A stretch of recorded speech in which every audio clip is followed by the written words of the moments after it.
held it.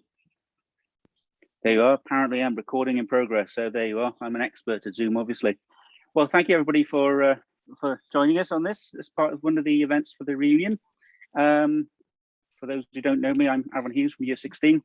I might be Welsh, as you can tell from the stuff, and we thought we'd try to go through cook some Welsh cakes tonight.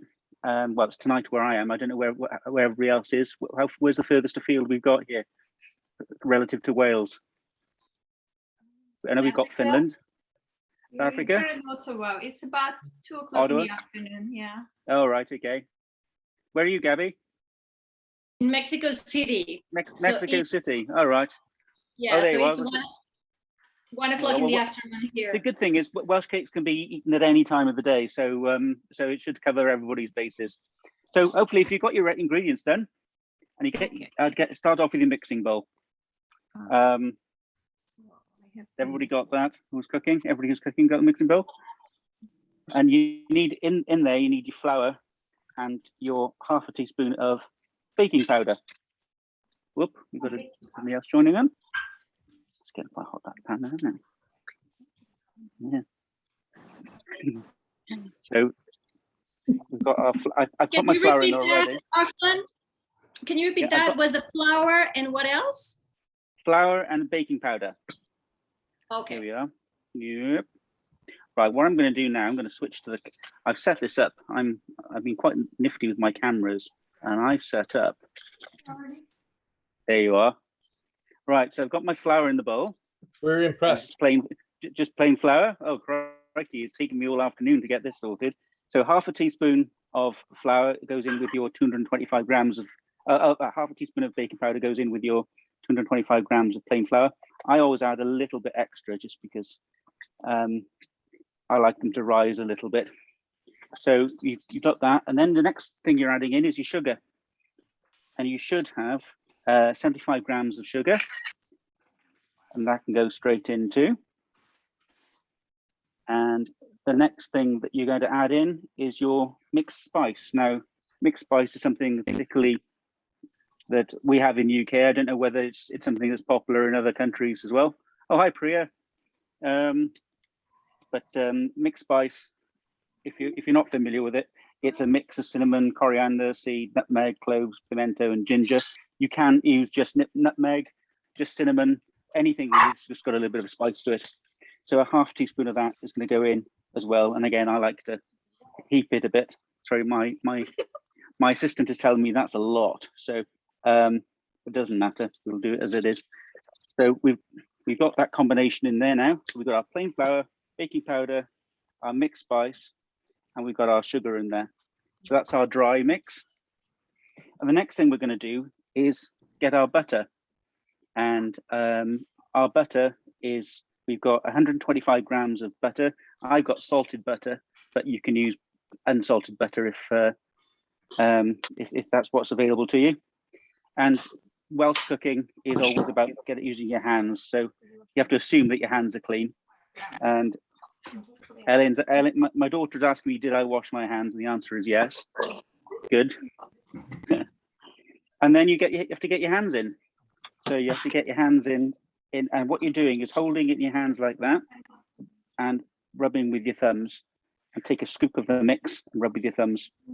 And you're basically you're mixing the butter in with the flour, slowly but surely, and the flour, the sugar, the mixed spice. So it's all working together. And my butter's a little bit soft. And I would say that if you've used unsalted butter, you might want to put a pinch of salt in here as well. I've used salted butter, so I'm not going to add any extra in today.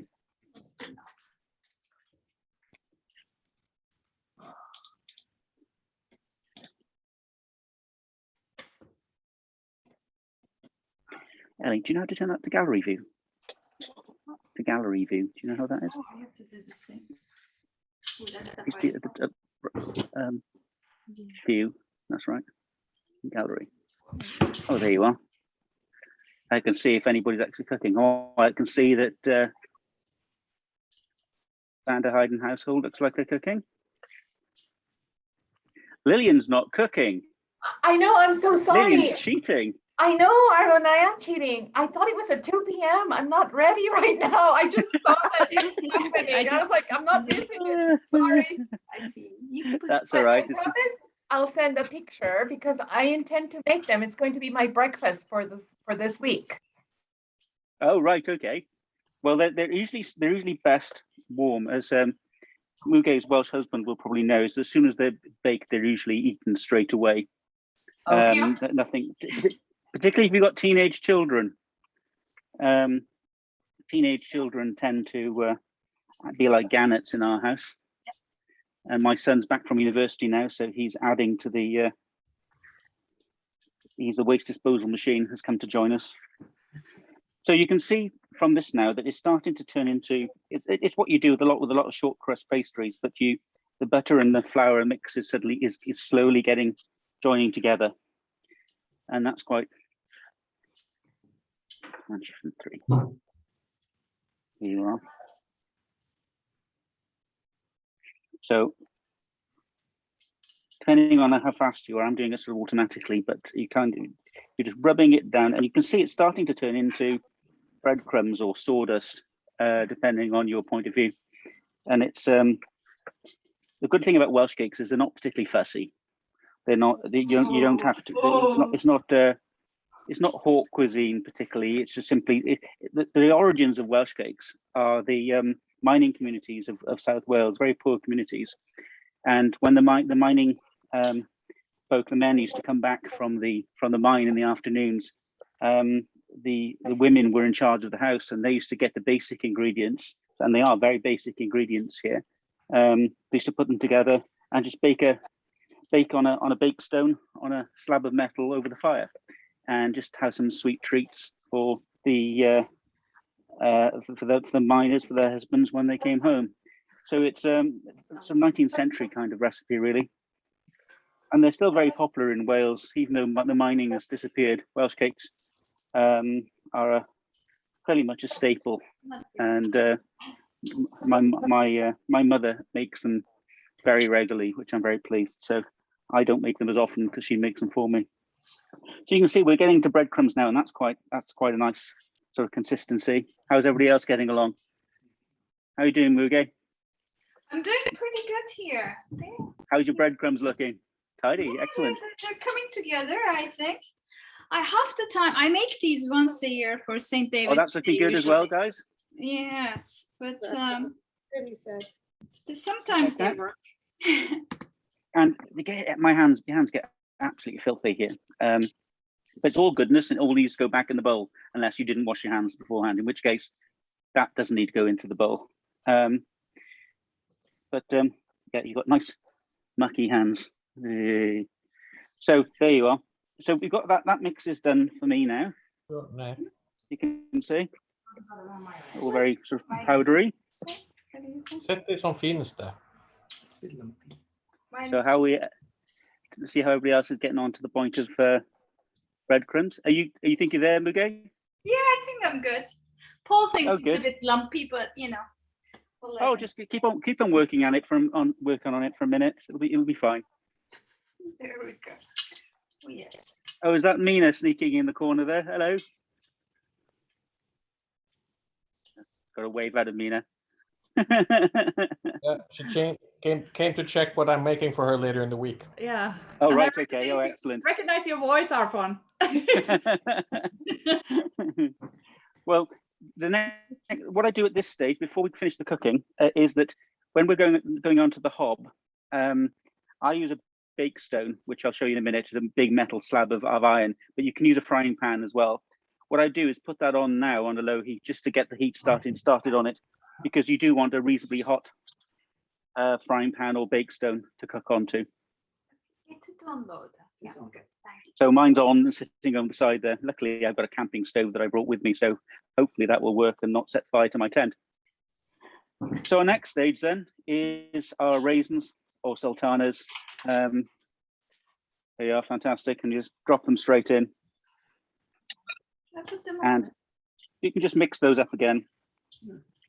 I said 75 grams, I think, of these, and that's probably about right, because you're always tempted to put more than the amount in because you think, oh, lots of fruit and lovely. But if you put too much in, it kind of breaks the Welsh cakes apart a bit because they dominate. So you want a bit more of the pastry. So that's what your mix looks like then, which is breadcrumbs with strange looking bugs in it from looking at the camera, but it's just the raisins. And then the next step is an egg. Ours, organic, free range chicken eggs. Now, this is an interesting thing. I don't know what from different countries, but when I went to North America, I was always surprised that when somebody gave me a chicken's egg, it was white. Because I've never ever seen them. There you are, Muge's got one there. And There in it this is. country, they're always this color. We have both. Yeah, oh, well, there you are. We have both too. Oh, well, we don't. We're very, very limited. And in fact, our food supplies are dwindling now because of Brexit, because we haven't got any lorry drivers anymore. So we won't have any eggs at all with the way things are going. But if you crack an egg into the mixture, try not to do as I did and get any shell in there. That's good, wasn't it? Yeah, and this is particularly messy. So you can use your fingers. I always use my fingers, but I'm going to use a knife just to stir it, or you can use a stirring spoon or a spatula. And that reminds me, Ellen, could you get your spatula from the kitchen, please? Quick. And what I'm just doing now is just mix it all up, and you can see that the egg is starting to bind everything together. And hopefully you can smell the spice coming through a little bit. Once the egg goes in, the spice starts coming through. And it's still fairly clumpy. But probably the one thing to watch out for with Welsh cakes is getting them too dry or too wet. And the next bit is what makes the difference really. And that's whether you add milk or not. So what I tend to do is, if you get the mix that you got there to start with, and see how it's clumping. You can see here. Oh, this is clumping. It's kind of clumps like that, but it's still got flaky bits around it. So it needs a little bit of liquid, and it is just a very, very small dash of milk. Maybe a tablespoon's worth, not very much at all. And I'd add little bits just to see how it's clumping. And the idea is to get it all into one clump using your fingers, get it into one nice clump that isn't too dry. Don't be tempted to pour loads of milk in at once, because it'll just end up sticky. And that is just a disaster to work with then. So you can see this is starting to get into a shape that you can I need a bit more milk. clump up with. And just collect the bits on the bottom. It's all the goodness from the bottom of the bowl. Yeah, so you can see I've got a big lump like that. I only used a very, very small amount of milk for that. So there you are. That's the essence of your Welsh cake. So then the next thing you need to do now is to turn it into the shape of Welsh cake. And smooth that out of the way. You can use a rolling pin. You can use your hands. I just put a bit of flour down, just a little bit of flour. You don't want to dry it off too much, and flatten them out.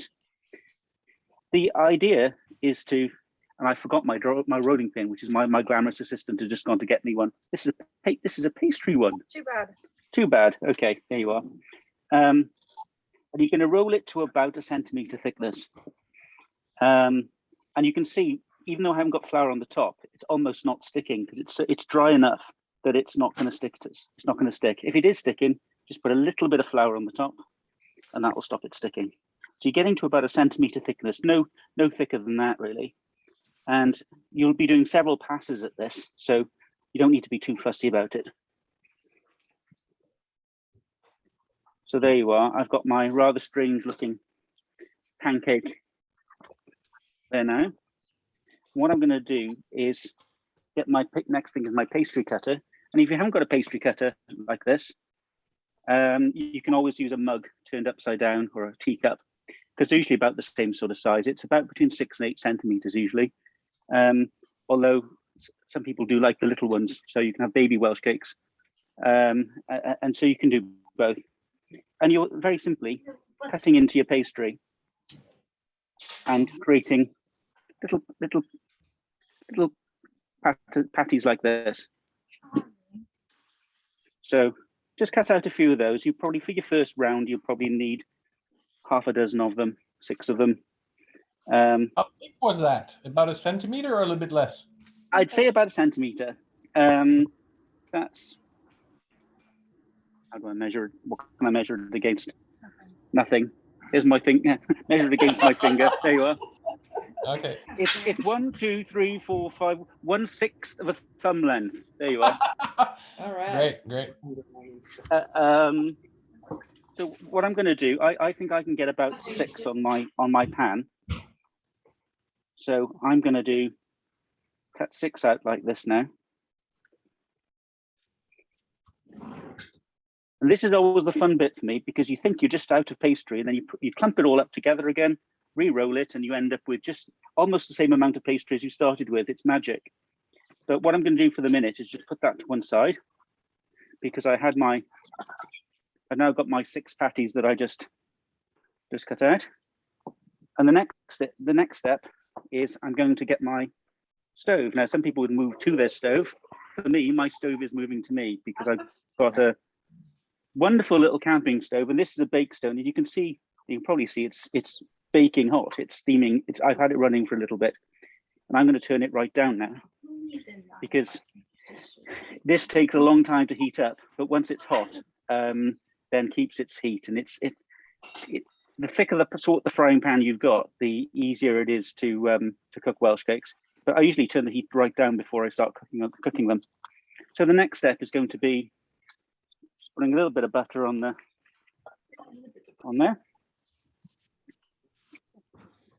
That's hot. That is hot. So it's a good job I turned it down. There you are. It's salted butter. I got it there, but you can use any butter really. And we'll simply drop these onto it. Look at mine, Arfon. Look good, Muge. Excellent, Muge. Excellent. Yes. How's everyone else doing? Now, Barcelona. What about yours? Sharon, Ella, Joni, Yeah. Jay. So cute. I can't still do it. All right. now, my mother always told me that these take 6 minutes, 3 minutes either side. I'm not quite sure that's right. Depends on how hot your pan is. But one thing that is certain is that you will burn them if you don't take a good look at them all the time. So, Yes. for example, I'm flipping mine straight away now, and you can see that they've got a bit of colour to them. It was quite a hot pan to start with. And they do rise. They rise. They probably rise about 50% of their height. They're still not going to be high cakes. My wife is Canadian, and when she first made Welsh cakes, she made a batch like this, and she thought they were expecting them to be cakes, sort of a traditional cake of having some height to it. So she threw them all out. But they are actually relatively thin, and you can make them thicker as you please by obviously putting more. You can roll them thicker, and you can add more baking powder if you want. If you like them just a little bit lighter, it's a balance really. It's your own what you prefer. Arfon, it's kind of, I want to ask, if you made it thicker, so it was more than a centimeter, how would the inside cook? So They will still. When you're cooking them, generally you want the inside to be quite soft, so they won't be. It's not going to be baked solid in any event. And sometimes making it just a little thicker than these gives you a nice sort of soft center to it. I mean, there's nothing poisonous in the ingredients. If it's not, it's not like if you were cooking with chicken or something, and having a raw center. They're quite nice when they've got a little bit of softness to them. So these are taking shape now. I'm just keep on flipping them over, so you can, and they're getting there now. You can see now that they've got a crust on them, and I'll bring one up. Whoop. There you are. They've got a crust on them, but you can still see there's a little goo in the on the inside. They're still a little soft on the inside. So I'll just give them a minute or two more. And then the important bit then starts then, which is the eating. My daughter won't admit it, but that's why she's here to help me, because all she's going to do is eat these as fast as I can make them. Taste test. And you're supposed to say, lovely, at that point. Well, I'll be honest. Yeah, she's going to give an honest view, she said. Oh, I'm sure I'll get an honest view here too. Right, how are you doing there, Muge? It's pretty good. How are you doing, Sharon, Ella, Joni, and PJ? Sure. Yep, thumbs up from that quarter. Does it There we work are. with the chocolate chips? That's a good question. Let's see if I can. How's it going? We're a little bit slower because our frying pan is still heating up, so it's going to take us. Right, yeah. That's okay. Well, if it's taking time to heat up, that just means it's a good frying pan for the job. Yes. So what I'm going to do is I'm going to put mine to the side now, and I'm going to roll the rest. But these are the Welsh cakes that I've made, and to be honest, to finish them off, the only thing you really need to do with them is sprinkle sugar on them. Just sprinkle sugar on them and have them with a cup of tea or something. But you can, they're best served hot.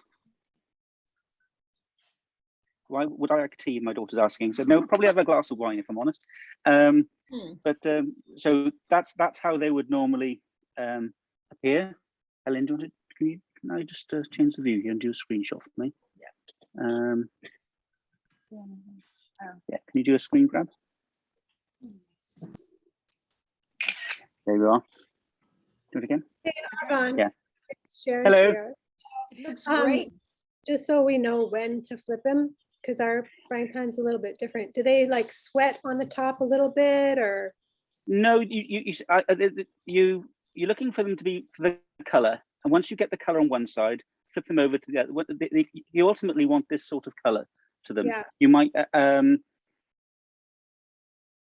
you'll get some light color on them, then flip them back and forth until you get the sort of slightly deeper color. You don't want them going dark brown, but you do want to give them enough time, because what ultimately the consistency you want is going to be like that. It's quite soft and quite flaky, but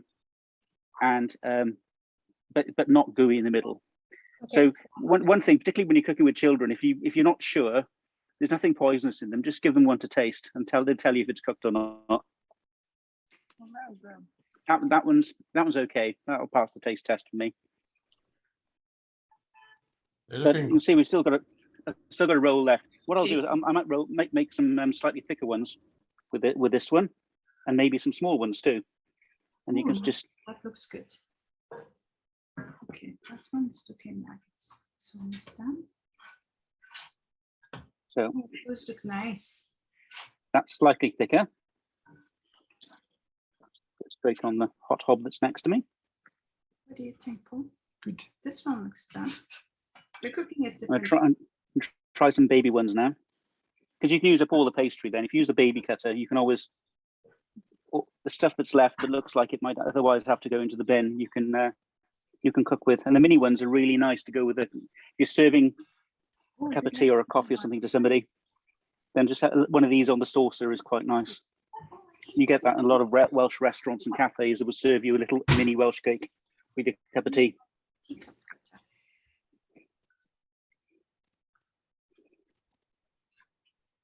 Yeah, this stuff keeps on giving. It's a pastry that keeps on giving. So, yes. Now I've put that to one side.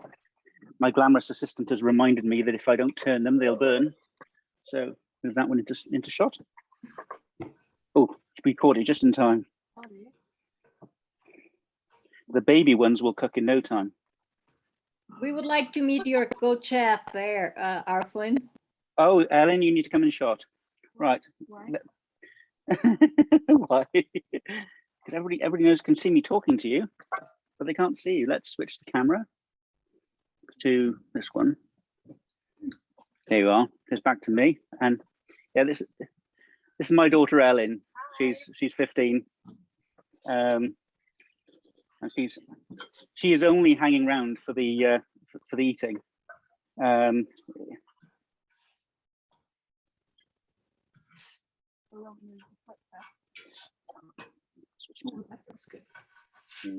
are we going here?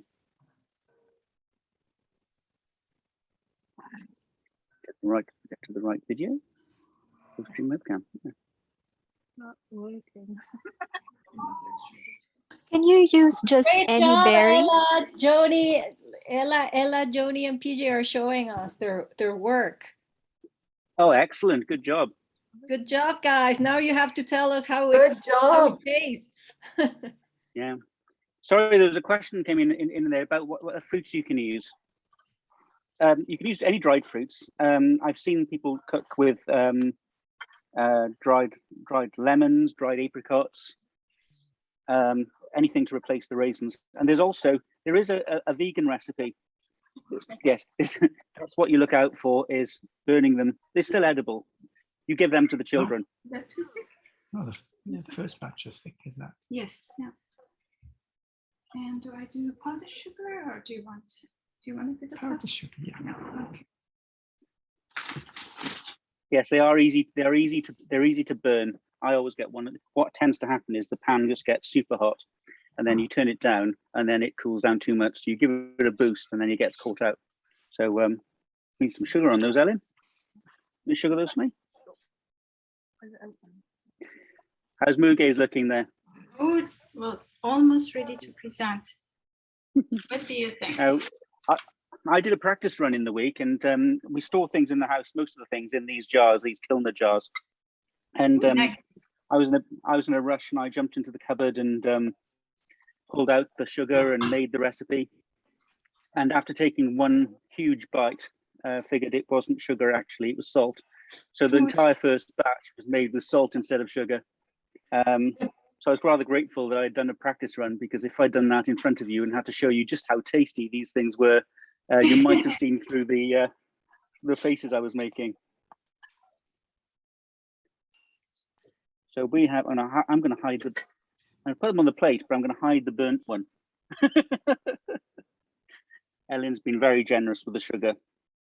No, you had more. Just on the top one. So you get. Do you want to do? You want me to make it big? Good job, Arfon. It is. There you are. Oh, How's Muge doing? Oh, very Muge, well. can you Did I show you mine? Can you show us what you're doing? Yes. What do you think? Oh, perfect. Yeah, they look really Yes. good. Now, have you had the Welsh husband taste test? Yes. No. Do you want to go for it, Paul? Come on. Oh, you should. Here. All right. Here we go. Let's see how. Okay, and I'll have the daughter taste test here. She's not willing. You've had one? Yeah, I ate it. Oh, good. Are they Okay. good? Yeah. Authentic? Are they Mhm. good? Straight out of Swansea Market. Straight out of Swansea of Swansea Market. It's through the food markets very often, and these the shops they'll have a little plate on the side, and they'll be making Welsh cakes all day long. So you can buy half a dozen of them when you're buying a cheese or something. So, and you always like to have them hot, so they never make it home. So, well, that's excellent. Excellent. And how are we doing there, Sharon and crew? They're obviously still very busy there. Oh, we've got some come to the camera. Yay! Fabulous. How do the chocolate chips go? Great job, guys. They're really good. Are they good? Uh-huh. Oh, we might have to try that another time then. Yeah, they stay together pretty well, I think. Is it? Yes. Yeah. Yeah. Ooh, that's good. Which one do you mean? Actually, you might have just invented. This It might one's just. I made. Mm. That's This could be the Pearson cake with chocolate chips instead. I like that. Maybe with lima beans and bananas. They really taste good. Yeah, they're good. Are they good? Excellent. There's a lot of stuff. yeah. I should go get Dad and Anna. Let them try it. So that's quite a compliment. Apparently, these were the best ones I've ever made. So this is good. That's Oh, what I'm good. told. Because I try, Excellent. I've Good. I've had some real disasters with this one in the past. Yeah. Well, because the Now you have recipe the ultimate guide here. the recipes I sometimes get are so unprecise. It's like, oh, just feel it like this, and a little splash of that, and a little bit of that, pinch of this. All the recipes I've had were like that from my in-laws. Well, Welsh cooking is very much a little bit of this, Yes. a handful of that, a smidgen of this. Yeah. Yes, my mother cooks in exactly that way, Yes. which my Canadian wife really struggles with. Really, she needs a recipe book to make pasta. Yeah, if you've never made it before and you don't know what it's supposed to feel like, it's really hard. But this is good with precise recipe and support, lots of support. I need that working with pastry. I need the emotional support. Oh, good. Well, I'm glad that you've enjoyed it anyway. Well, I think we're all done. For those that are baking, I think everybody's now busy eating. So hopefully everybody's found that interesting and enjoyable. Certainly my daughter has, because she's eaten 3 of the Welsh cakes already. They were baby ones. The baby ones. Okay, that's justified. Okay. So thank you very much all for joining. Obviously, there's loads of different events that are happening now for the reunion this weekend, leading up to the gala event at the end of the week, which sounds very exciting. So hopefully we'll see everybody again through the course of the week. Thank you very much. Thank you very much. You should Cheers, share guys. UWC Thank food you, Arfon. Hey, Arfon, quick question. So what Yeah. happens if I make them today and I eat them for the whole week? Will they not be yummy, in a couple of days' time? That's a good question. What they are best when they're freshly made, but what you can do, they're one of the few things I think that work in a microwave. Because about 10 seconds in a microwave, a Welsh cake gets a little bit moist. Most things, you put a pie in the microwave and it gets soggy. Anything pastry gets soggy, but the Welsh cake just seems to get a little bit of the right substance back after about 10 seconds. So 10 seconds in the microwave, and you can go through them in a few days then. So that usually works. It's not something we do too often because I have 2 teenage kids, and they usually last about 20 minutes. If Yeah, that. I don't. So, and as you've seen today, they're really quick and easy to make. What if I made the dough and Yeah. I make a couple of fresh ones every day? Will the dough hold? Yeah. I can. I mean, it's got egg in it, so I guess you could do it for a couple of days, if you wanted to do it that way. To be honest, if you're going to just spread them out over a couple of days, I'd just make the batch and stick them in a airtight container. Yes. And if you really need to, reheat them in the microwave for 10 seconds. And my favorite is adding a big glob of butter to a warm Welsh cake, but I'm told that's excessive. Oh, that sounds just like how I want to have them. I know, and I know, and the thing is, as you can see, they just haven't affected my waistline at all, so it's fantastic. So they do make your hair fall out though, but that's entirely different thing. Well, that was a very nice Sunday treat for us. Yeah. So, Good. Have you tried shipping them? Will they ship well? There is a company that does that actually in the UK, at least, that does ship them. Lockdown has meant that a lot of stuff is being delivered that didn't used to be delivered, and Welsh cakes is one of them. So you can get them in the UK. I don't think that transatlantic postal services will deliver a fresh Welsh cake to you, unfortunately. But now you know how to make them yourselves. You don't have to. Yep. And Hey, I Arfon, and what does your apron say?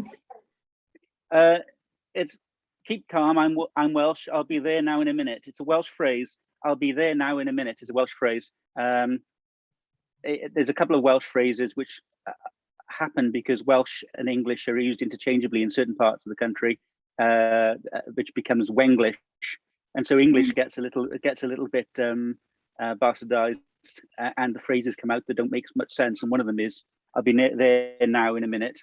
Another one is "Whose coat's that jacket?" Phrases like this that we have, which we seem to be quite famed for. So unfortunately, a lot of Welsh aprons seem to have anti-English rugby sentiments. So I thought I'd avoid that today. I'd have something very neutral. No, we don't do that anymore. Yes, yes. I have. I get sent a lot of Welsh things too because I like to cook. Oh, yeah, so yeah. so we get a lot of Christmas gifts with Welsh cooking My, supplies. my wife's from Nova Scotia, and we get the same the other way around. We've got so many Nova Scotian things you couldn't Oh, believe. So there you are. Well, it's been lovely to see everybody, and thank you for joining in. And hope you've enjoyed. And yeah, we should no doubt see you through the course of the reunion, and hopefully in person at some point. Well, hopefully we'll when we can travel back to the UK again, we'll drop in. Yeah. No, you're more than welcome. Yes. We'll let you know Cheers, how how it comes when I bake it. or Yeah, make it. okay, Gabby, brilliant. All right. Thank you, Cheers, Arfon. folks. Bye. Thanks, everyone. Bye-bye. Bye.